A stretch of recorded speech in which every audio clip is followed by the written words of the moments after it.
A very good morning. It's a new day and a new week. Wow, we thank God for the privilege that He has given us to start yet another week. This is Motivation Monday, where we seek to start off your week with challenging stories and inspiring stories. Where are you listening us from? Where are you watching us from? We would love to hear from you. Send us a text message, 20316, our WhatsApp message, 0786 316 316. We would love to engage with you.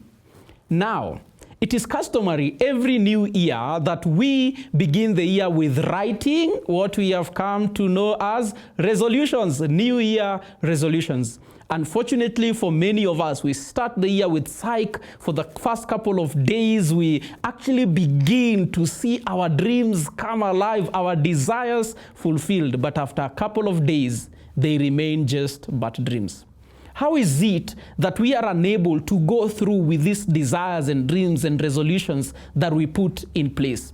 Could it be perhaps that it is a question of a lack of self-discipline, that we are unable to discipline ourselves enough to see through the things that we desire to see? Well, the Bible actually does tell us in Proverbs chapter 25, verse 28, that a man without self-control is like a city whose walls have been broken down. Today, we are talking about how to lead a disciplined life. Yes, how to lead a disciplined life. How can you and I actually live a disciplined life in order that we may realize all that God has created us for? And joining us for this conversation is none other than Mr. Rodrick Ncube. I know I have pronounced it wrongly. You will help us to pronounce it. But he is the definition of discipline. I happen to know him. We play football. Do not be deceived. We are not age mates. Perhaps there will be something to talk about there. But please, Mr. Rodrick, just tell us a bit about yourself. Thank you. My name is Rodrick Ncube. Okay. Did you get that? Rodrick? Ncube. Okay. Right, we'll leave it at that, but we'll go through some training sessions about that. My name is Rodrick. I actually come from Zimbabwe. Born and bred in Bulawayo. Bulawayo is in the southern part of Zimbabwe. And those of you who have done history probably know the Ndebele people, the Matebele. I know books always refer to us as the warlike Ndebele. So yes, Rodrick Ncube, I'm married. My wife is called Mary Amisi, and two handsome young men, Mandle Nkosi Ncube and Mcebisi Ricky Ncube. All right. Yes. Thank you so much. Maybe in another session we will learn how to have the click in the names, but we'll spare that for another. Just help us appreciate what do you currently do? I mean, I know you are a jack of all trades, so to speak, but what are you involved in? What are you engaged in? Well, I'm engaged in many things, but a few. I'm work in consultancy for a company called EGPro. EGPro is in telecommunications. We do maintenance of telecom infrastructure, rollout of fiber maintenance, and rollout of telecom infrastructure. And that is on that line. And at the same time, I also run Left Foot Sports. Left Foot Sports, we run a football league in Nairobi and Mombasa, corporate league and social league. And apart from that, we organize a lot of tournaments for various organizations, corporate and non-corporate. Yes. I'm also involved in football. Yeah. I'm also involved in ropes. Rite of passage experience. Yes. All right, now you've mentioned something about you're involved in football, and part of how our relationship has actually built is in the fact that, I mean, we used, before I moved out of town, we used to play football together. Yes. Just for the sake of our listeners and our viewers, just help us appreciate I am at that age where, you know, I am transitioning from government definition of youth, so I will not qualify for the youth fund. Yeah. But I'm not too far off. Yes. But you're not necessarily my age, and yet you don't look at it. You don't look it. Just help us appreciate, you know, what is happening there. Yes, I'm 56 years old. Wow. Yes, and I still play football. I play football 3 times a week: Monday, Tuesday, Wednesday. That is one thing that keeps me fit, keeps me motivated. But I also use football to reach out to many young people. For a long time, I used football as a platform for mentoring, career development, and just reaching out to young people. So football, yes, is my passion. I'm a football coach. Yeah. Yes. Yeah, all right. So you play football. You're involved in a consultancy here. You run Left Foot, you know, sports, and all these things you do. And we run a farm in Ncube. Farm? Yes, we have an 8-acre farm where we do dopers and goats. And right now, we are now moving into planting crops. Wow. Yeah. That's and I believe, and the reason why we're having this conversation is you can't do all that if you're not disciplined. And we will get to the nitty-gritties of discipline, but help us appreciate, so that we may understand who Rodrick is. Help us appreciate a bit about how you came into being. So give us a bit of your background. My background. Yes. Wow. My background is a long one, but yes, as I said, I was born in Zimbabwe, and I grew up there. I went to school all the way up to Form 6. My biggest time was with my grandmother. I was brought up by my grandmother. My parents were living here in Kenya. My father and mom, they brought Desta from Zimbabwe. Desta started in Rhodesia at that time. So we grew up up country with my grandmother, who was a tough woman.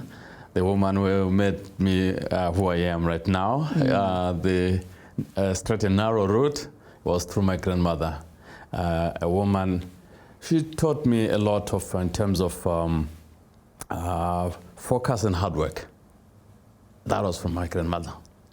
And later on, living with my father, who was also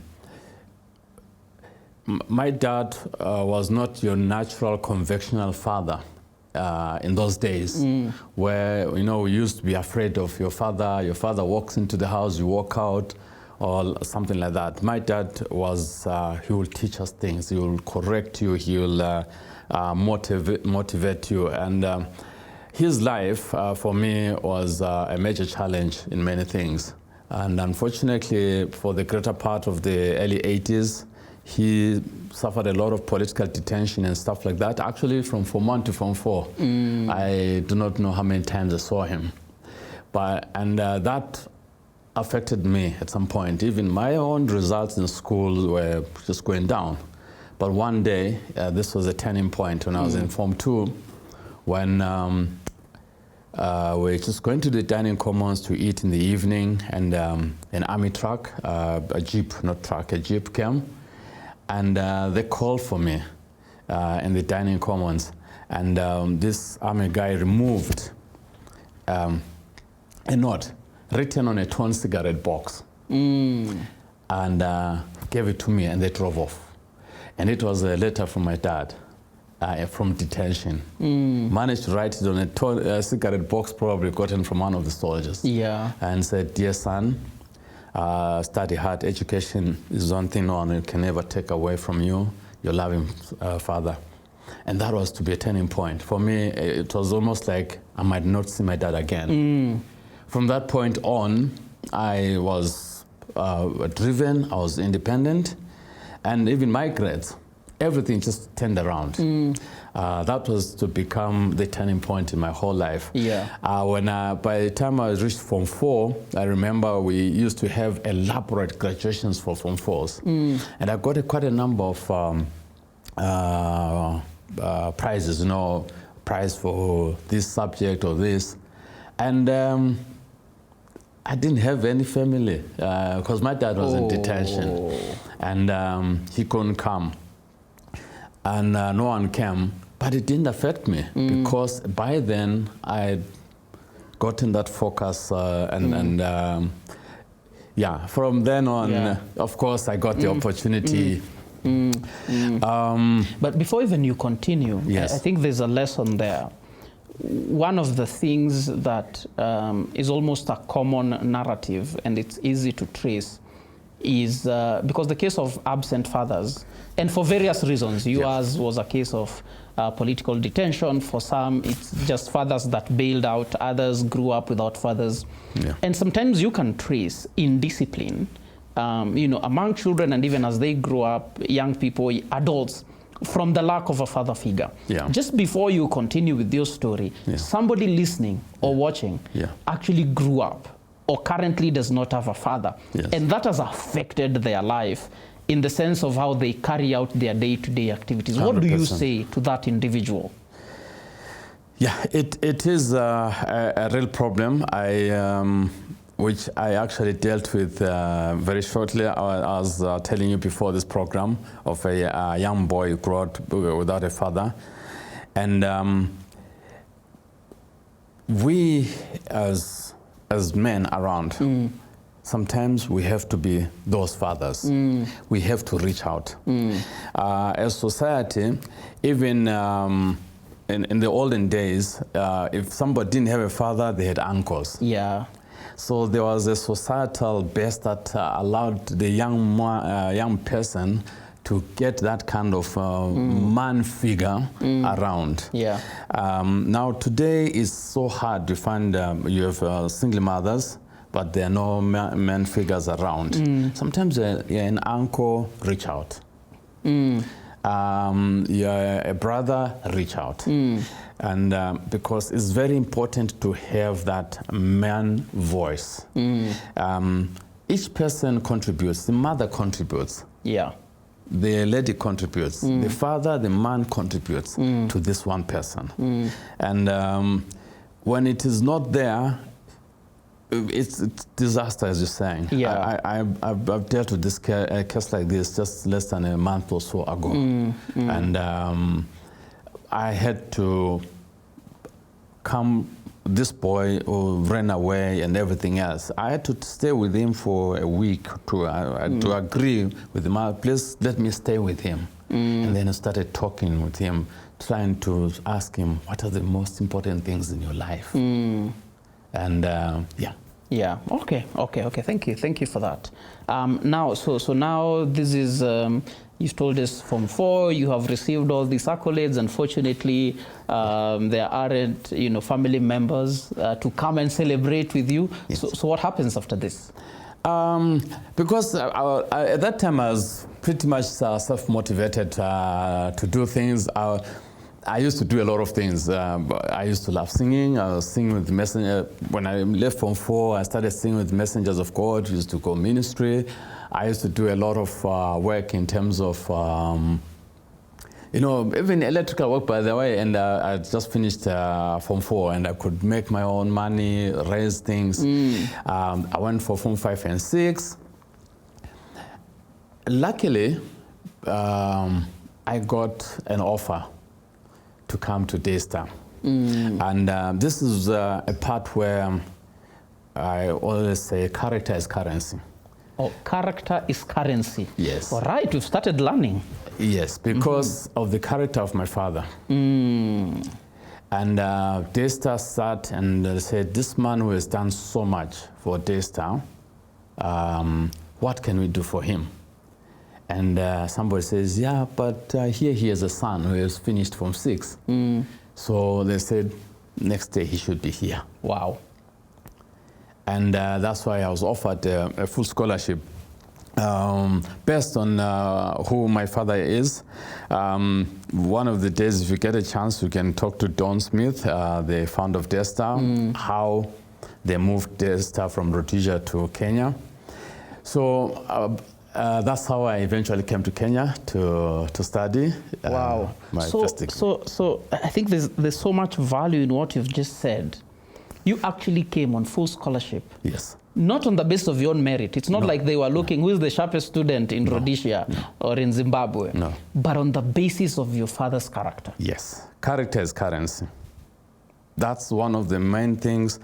I do a lot of talks and about so many things, but one of my key topics every day when I talk leadership is character is currency. Yeah.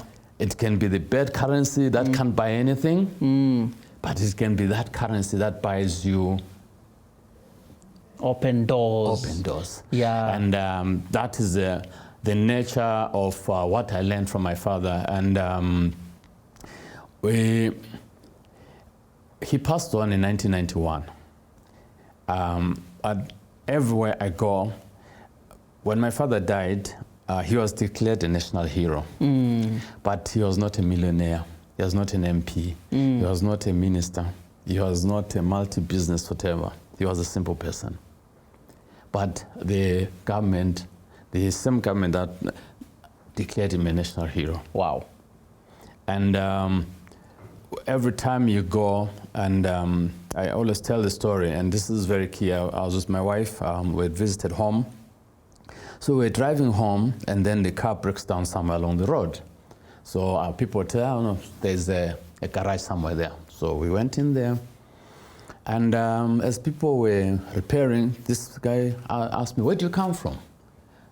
I told him where I come from, Kumbutsa. Then he started I wanted to know where exactly, which homestead. So and whose child are you? So when I told him my father's name, Ncube, the guy stopped.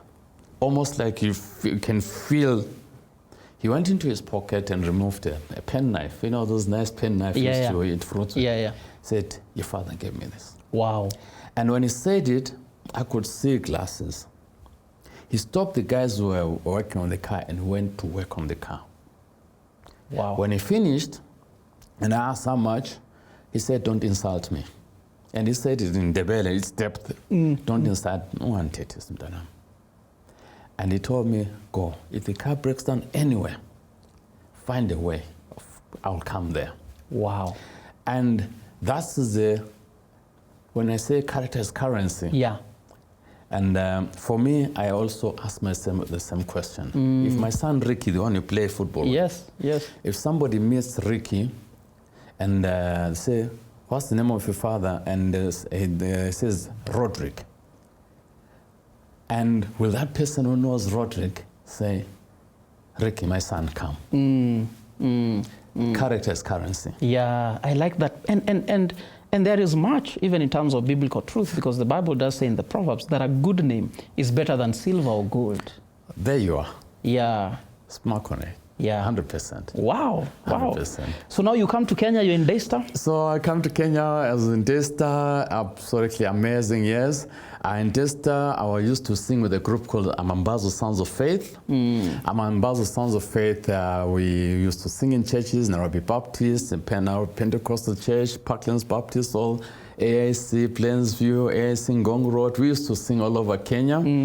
And we used to do a lot of evangelism and ministry, and we actually even got an opportunity to go and sing in the United States.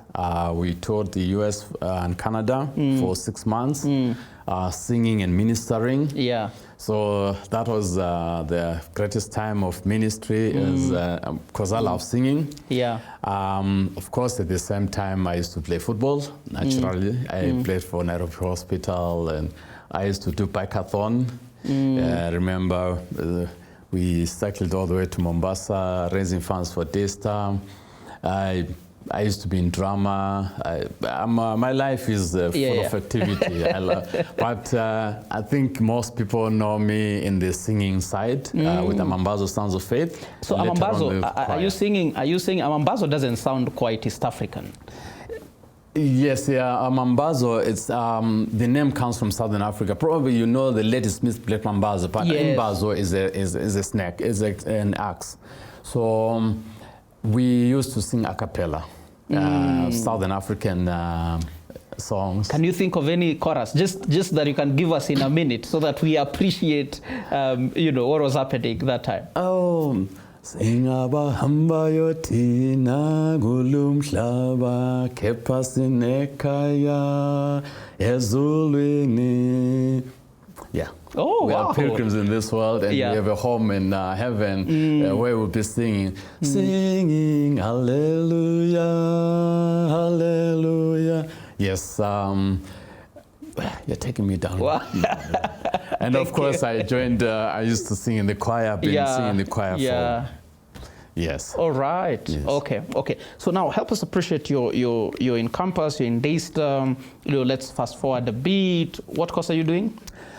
Business administration, marketing and economics. Okay. So you've finished, you've graduated, and now you are in the workspace. Yes. Yeah. So where do you land now after campus?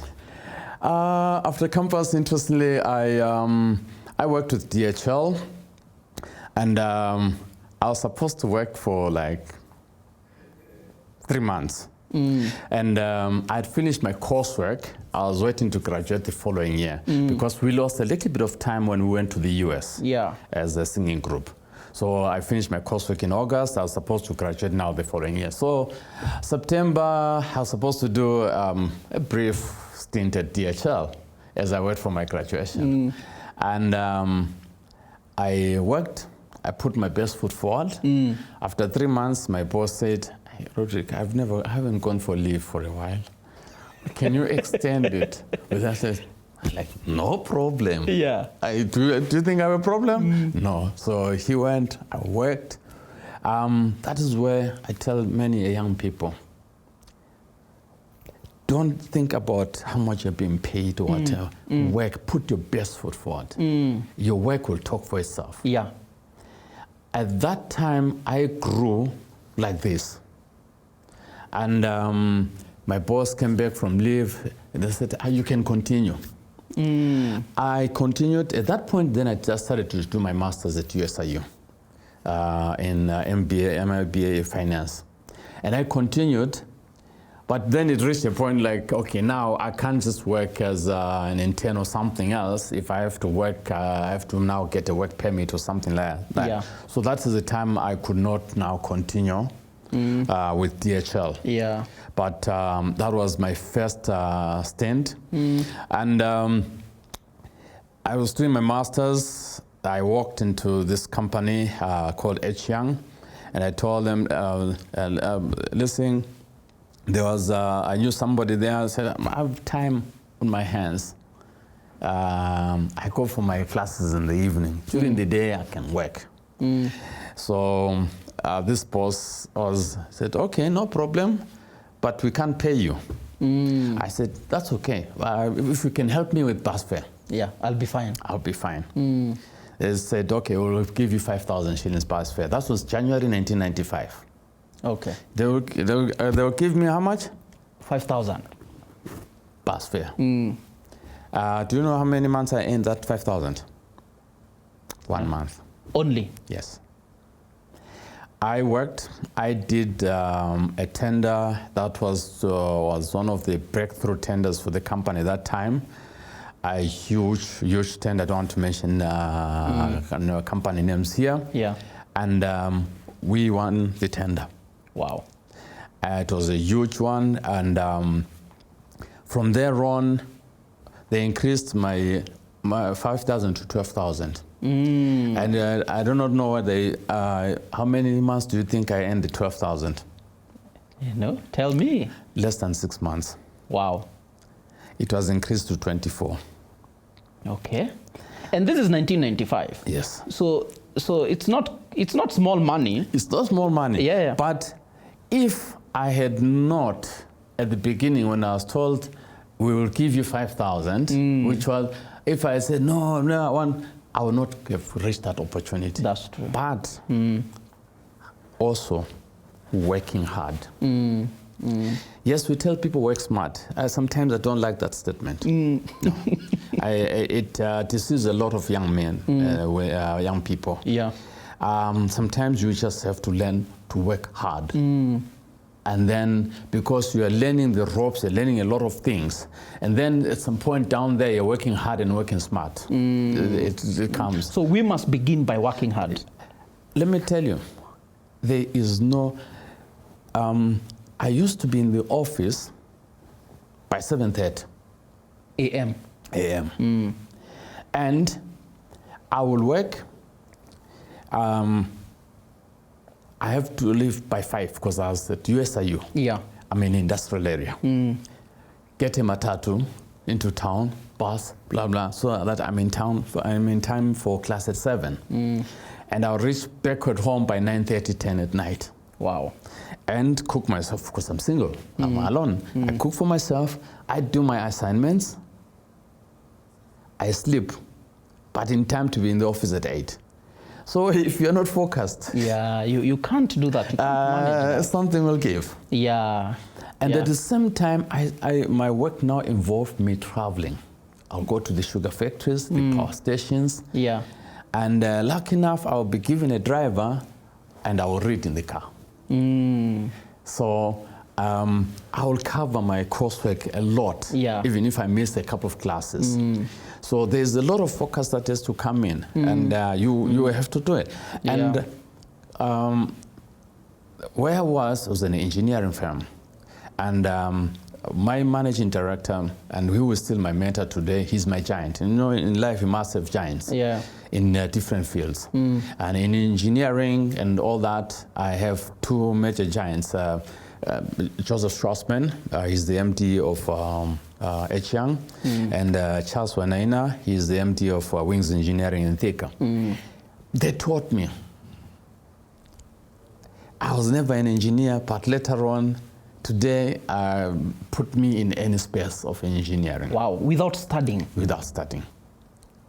Put Wow. me in any space of engineering. Okay. Actually, 2 years into H-Young, I ended up going to work even at the factory in Glasgow, where pumps, building pumps. Well, Glasgow is in which country? In Scotland. Okay. Yes. Okay. I do not know how I can stress this. There is nothing that you can do if you set your eyes and effort on it. And maybe you might not be there at 100%, Yeah. but believe me, Yeah. what God has given you is amazing. This thing, Yes. I do not, most of us don't even use 5% of this, Of our brains. of our brains. Yeah. Because we don't want to work hard. We will have complaining. We'll have, for me, I grew in terms of career. Yeah. In the late 1990s, the late Nashad Merali picked me from the group. Yeah. So from H-Young now. Yes, H-Young was part of the Samia groups of companies. Okay. So I was picked from the group to start Cancel. Wow. So now, before even we get to, because that is another conversation again. Yeah. Because Cancel is very much alive to us in Kenya, It's and the Airtel, transformation it yeah. has taken. Yeah. Before we get there, I want us to take a short break, and then when we come back, we continue. But so far, you've talked about 2 crucial things: the place of hard work and focus. Yeah. And how you, who never studied engineering, Yeah. have learned Yeah. and can hold your own in Yeah. terms of engineering stuff. Yeah. But we continue with that conversation after we take a short break.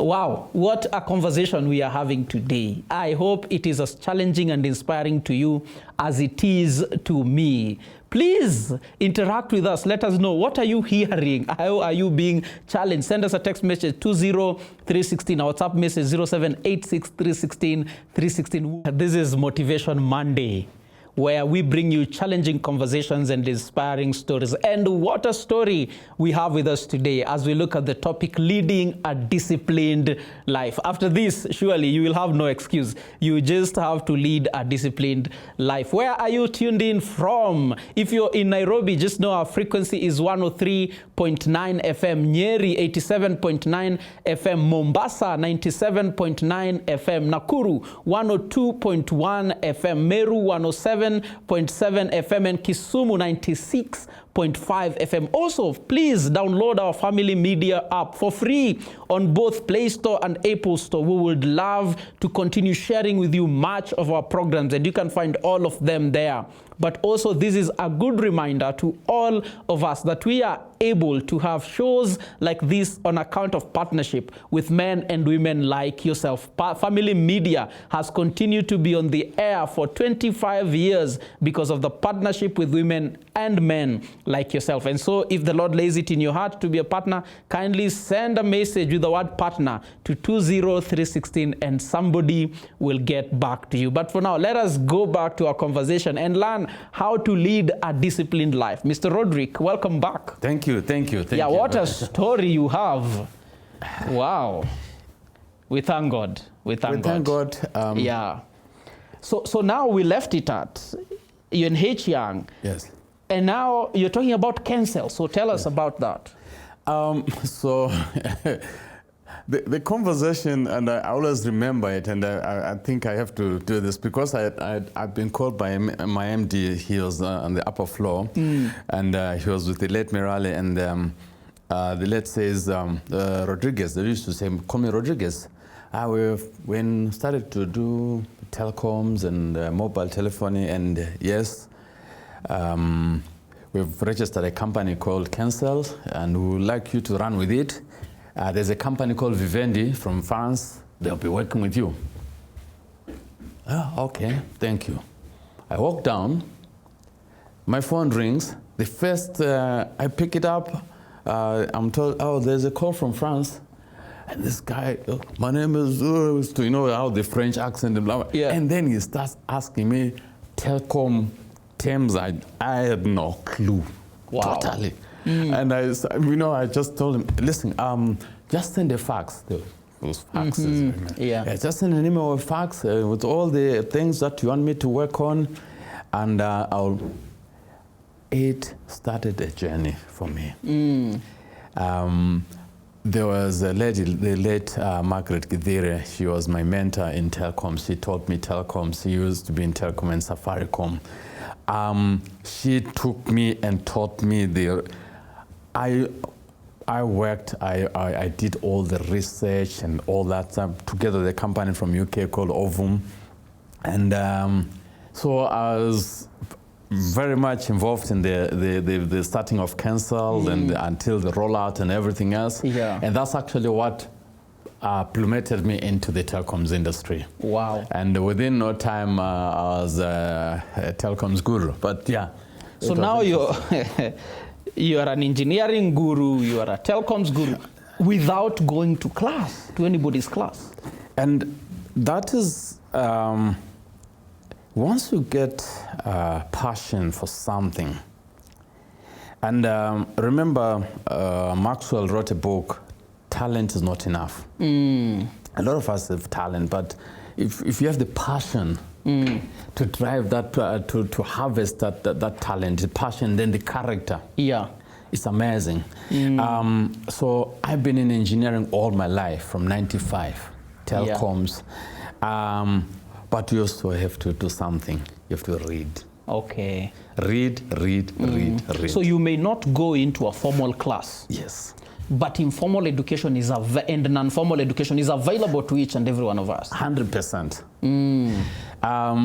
As some writer says, formal education cannot lead you to excellence, but without it, you can't achieve excellence.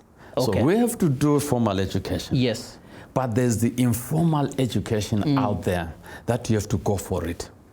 That you have to attend seminars, you have to attend workshops, you have to read. I do not know, I do not know, most of my guys I coached, Bethel, if they're listening right now, they know coach is just about to talk about reading. Do you read? And what books do you read? Don't just be narrow. Yeah. Read wide. It opens your perspective of life, the way you view things, your worldview changes. Read, and read. Yeah. And it's the same thing even as Christians. You find the only thing some of us, we go and listen to sermons in church on Sunday, which is good enough, but read the Bible. Yes. Because that is the best. Yeah. You get? Yeah. Read the Bible. Don't let somebody read it for you. Yeah. Read it. Yeah. Yeah. I like that. Now that we're on the subject of reading, and as we shift gears a bit, and just glean from you some of the things that we can do if we are to lead a disciplined life. I know one of the books that you recommend to a lot of people is Eat That Frog. Yes. You know that. Tell us a bit more about that and some of the lessons that we can glean. Yes. Because when we talk about leading a disciplined life, there are quite a number of lessons from that book. For example, some principles that we can apply. Just walk us through some of those lessons. Yeah. I can see you read it. It's essentially, don't procrastinate. It's about prioritization. I want to start with, even before I go to that time. Yes. Keeping time. Okay. Discipline. Punctuality. And time. Discipline and time. Pastor, you've seen me every time we come for football. Yeah. Every Tuesday or Wednesday. I was always the first one to arrive. That's or true. Second. That's true. On time. We don't keep time. If you don't keep time, you'll be chasing things. So the first point to discipline, living a disciplined life, is when you keep time, you'll be so amazed how much you can do. Yeah. In a day when you keep time. And for me, I say be focused. If you're focused and you know what you want, you're not on auto mode. When I in the morning, if I had my diary here, you'll see it. The first statement on the page is written, God willing. I write God willing, then the date, then the things I'm going to do. Bam, bam. Focused. Yeah. It gives you the perspective for the day. And then now you know you have to keep time. Let's come to the book, Eat That Frog. It says somewhere, if the first thing you have to do in the morning is to eat a frog. Yeah. Begin with the ugly one first. Exactly. You live the rest of the day knowing that nothing worse can happen. Just explain the concept, because people may get stumbled on just the frog, and yet the frog is a metaphor here. Yes, it's a metaphor. It's like the frog is that thing that you are afraid to do, and yet it is the most important thing. Maybe there are those who like to use the Pareto analysis, 80-20. Yes. It is the most important thing, and yet it is one thing you might want to go around. You don't want to meet it head on. Yeah. If, for example, you needed to discuss a very important thing with your boss, and you're afraid of your boss, don't worry, walk in. What is the worst that can happen? He will shout at you? No problem. But you have confronted it. You faced it. Yeah. You sorted it out. Then the rest of the day. Yeah. Don't procrastinate it. So, and then somewhere says, if the thing you have to do in the morning is to eat 2 frogs, eat the ugliest one first. That's prioritization. Yeah. What is the most important thing I need to do? Prioritize. Yeah. A lot of us are chasing activities during the day. That's why you won't achieve so many things. Know the bigger picture, and then know which are the activities and do not procrastinate. Yeah. And then somewhere it says, if the first thing you have to do in the morning is to eat a frog, it doesn't pay to stay at it. Eat it. Don't stare at it. Eat it. Don't just look at it. No, eat it. Yeah. That's so. Go for that most difficult thing. And do it. And do it. Yeah. You live the rest of the day knowing that. So you really have to be disciplined in terms of time, in terms of focus. Some of us, Pastor, we are on auto mode. I always say, like, a plane, when it's flying up there, it reaches a point where the pilot, those days before Osama bin Laden, the pilot could just even leave the cockpit and walk to talk to the passengers. Yeah. Why? Because he knew it has reached the right height, maybe 33,000 feet. The GPS coordinates are good. There's no turbulence. That's when he can do that. Before that, he can't. Yeah. The same thing with me, you and I. Yeah. are the conditions right? The height, whatever. If you're on auto mode, you can't just go on auto mode. That's how you'll crash. That's true. So most of us, why we are struggling is that we are on auto mode. We're just living day in, day out. You walk into the office, you're just waiting for the work that your boss will give you. You have no initiative to do anything. Yeah. So we are doing, there's something called compliance versus commitment. You know, compliance means you're in the office at 8, yes. You go for tea at 10, yes. Go for lunch at 1 and break at 2 and 5, yes. You have complied. Yeah. You're told to do this, you go and do it, and then bring it back. You haven't really read through or gone through commitment. Yeah. You have to go beyond compliance. Go through commitment. Yeah. Be committed to what you're doing. And you cannot reach automaticity. I call it automaticity in life. Yeah. If you're not committed. Yeah. You'll just be going through the pains, just like everybody else. That's the difference between achievers and people who live a fulfilled life. Yeah. They're committed. They're not only complying. Same thing even in church. You can just comply. Yeah, and on Sunday, you're in church at 10, service starts at 10, you're there, the worship service goes through, you clap hands, you listen to the pastor, you take notes. You can comply and go home and say, yeah, I went to church on Sunday. Yeah. But when it comes to commitment, it's a whole different thing. You ask yourself, why am I in church? Why am I going to church? You're going to worship. And then when you start knowing that, Yeah. then there will be a transformation completely. Wow. Wow. I like just what you're talking about now, so that we're not barred by time. There are many people perhaps that are listening now. Yeah. And there's probably someone listening to us right now who is quite indisciplined. If they evaluate their life, they're just like, I can't get anything done. You know, either they are dealing with procrastination, they are dealing with lateness issues, they are dealing with productivity issues, and they're just there and they are feeling hopeless. Where do they begin? Okay. There's a Chinese saying that says the best time to have planted a tree was 20 years ago, and the next best time is now. You can have a turnaround. It's through your mindset. You can choose. We are afraid to make tough choices of saying, you know what, I can take charge of my own life and turn it around. And start writing, what is it that I want? I said on auto mode, because you are struggling because you actually do not know what you want. Yeah.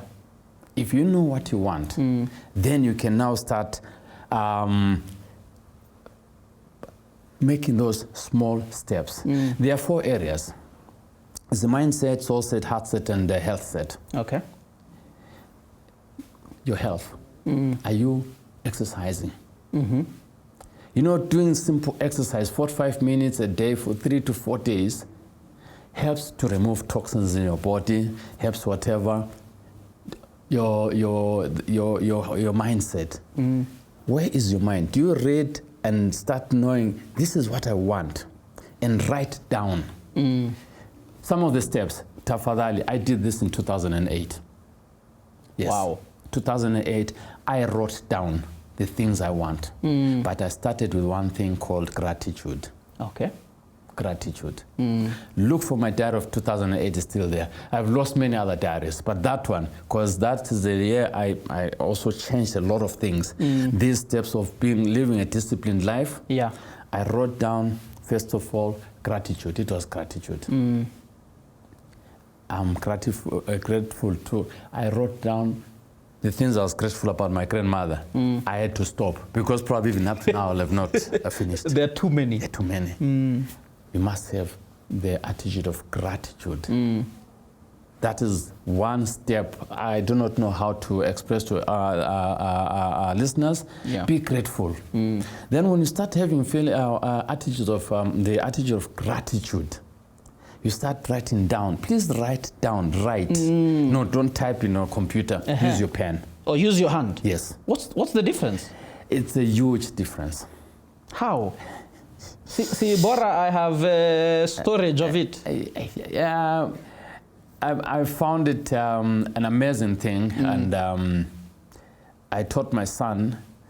He's 16. He writes letters to me. I write to him by hand. Wow. Not a. He's on phone. I can send him a WhatsApp message. Yeah. Hey, son, please check this. Yeah, love you. No. That writing is an amazing therapeutic thing. And as you write something, it actually gets internalized in you. Yes. Write, what is it that you want for your health, for your spiritual life, for your career? Write it down. Okay. 2008, I was on just come out of crashes, and I wrote down that I want to be back playing football again. And I was back playing football again.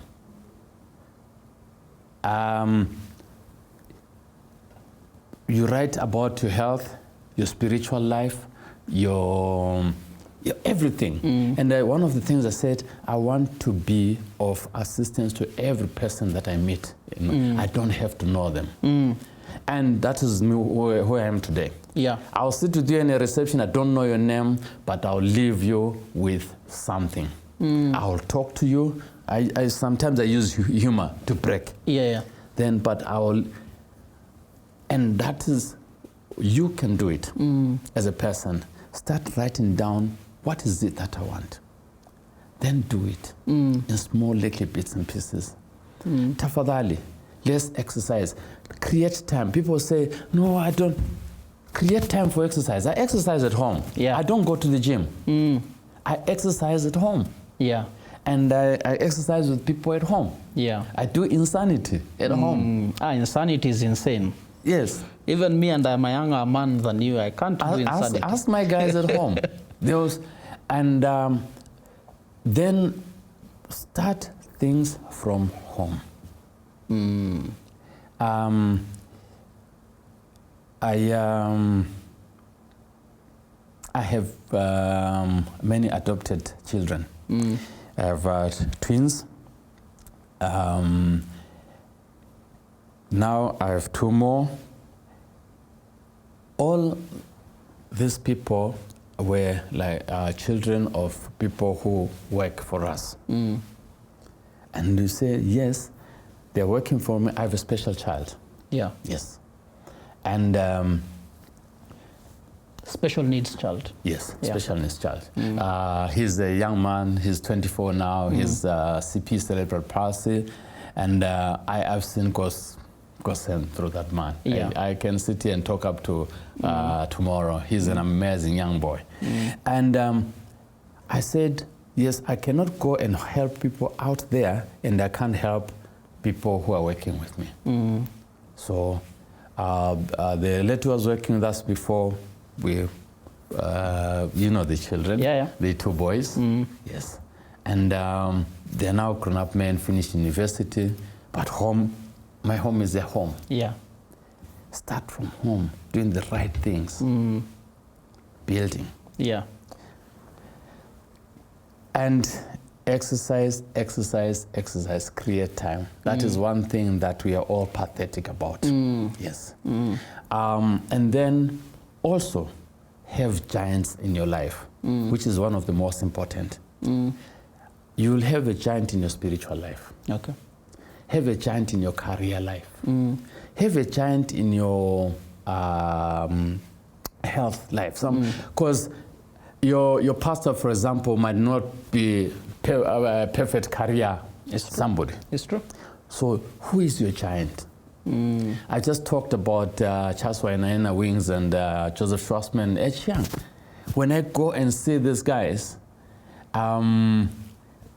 it's like I've gotten a dopamine shot, and they talk to me. They're not competing with me. They want to see me grow. Yeah.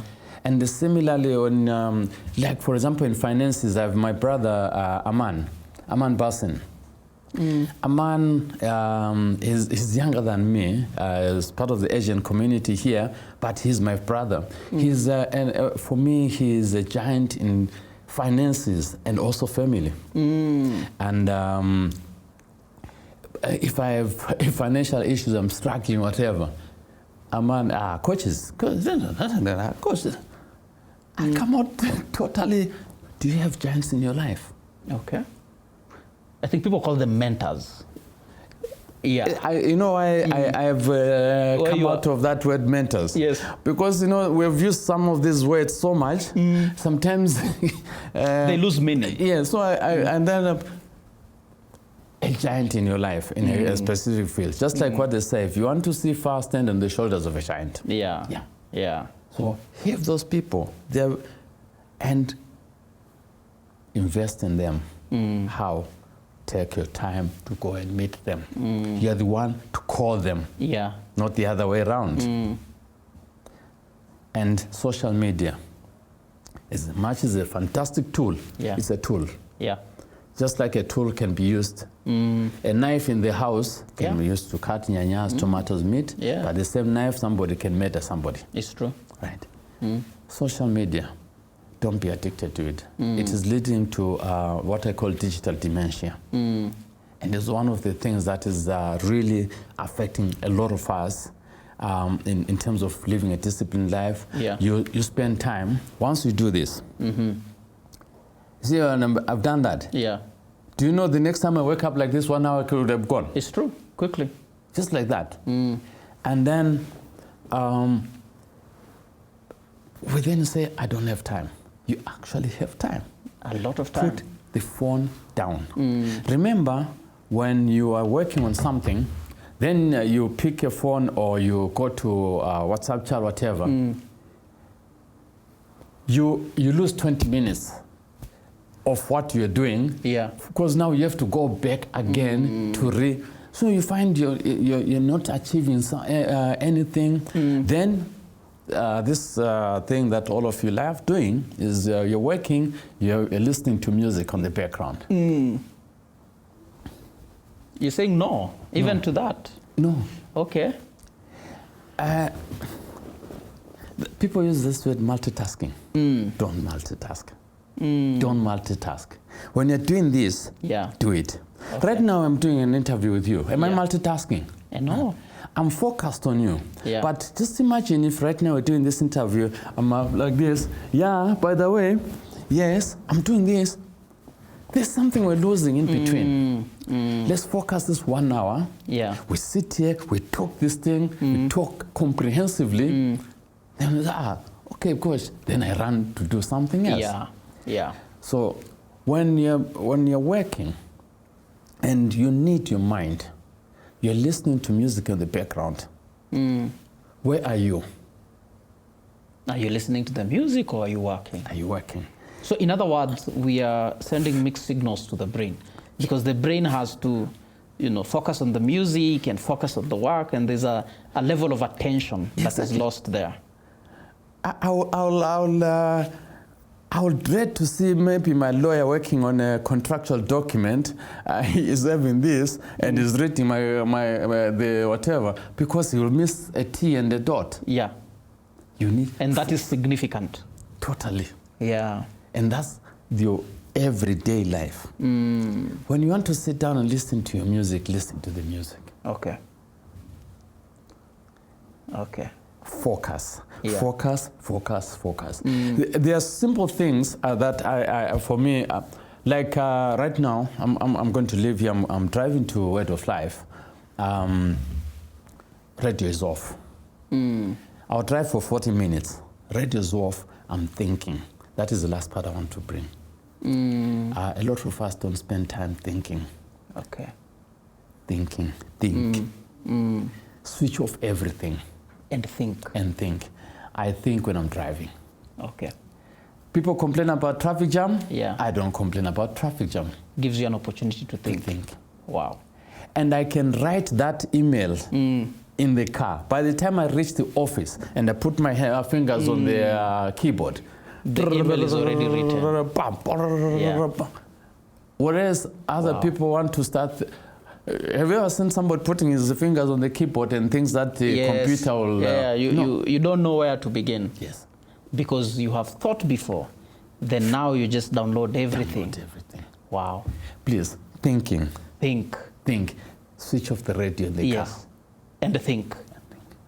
What a way to end this. Wow. Thank you so much.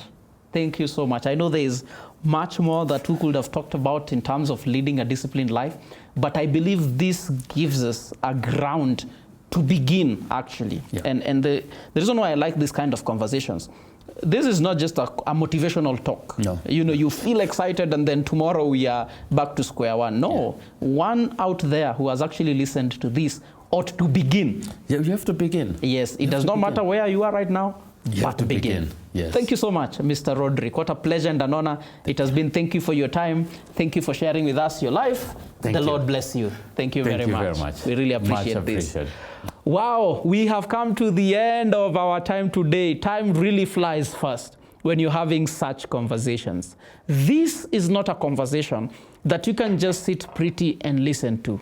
This is my urge to you. Do something about it. Please, beginning today, start leading a disciplined life. Some of the things we have talked cannot even be summed up in a few sentences, but character is currency. Watch out on your character. Please, hard work.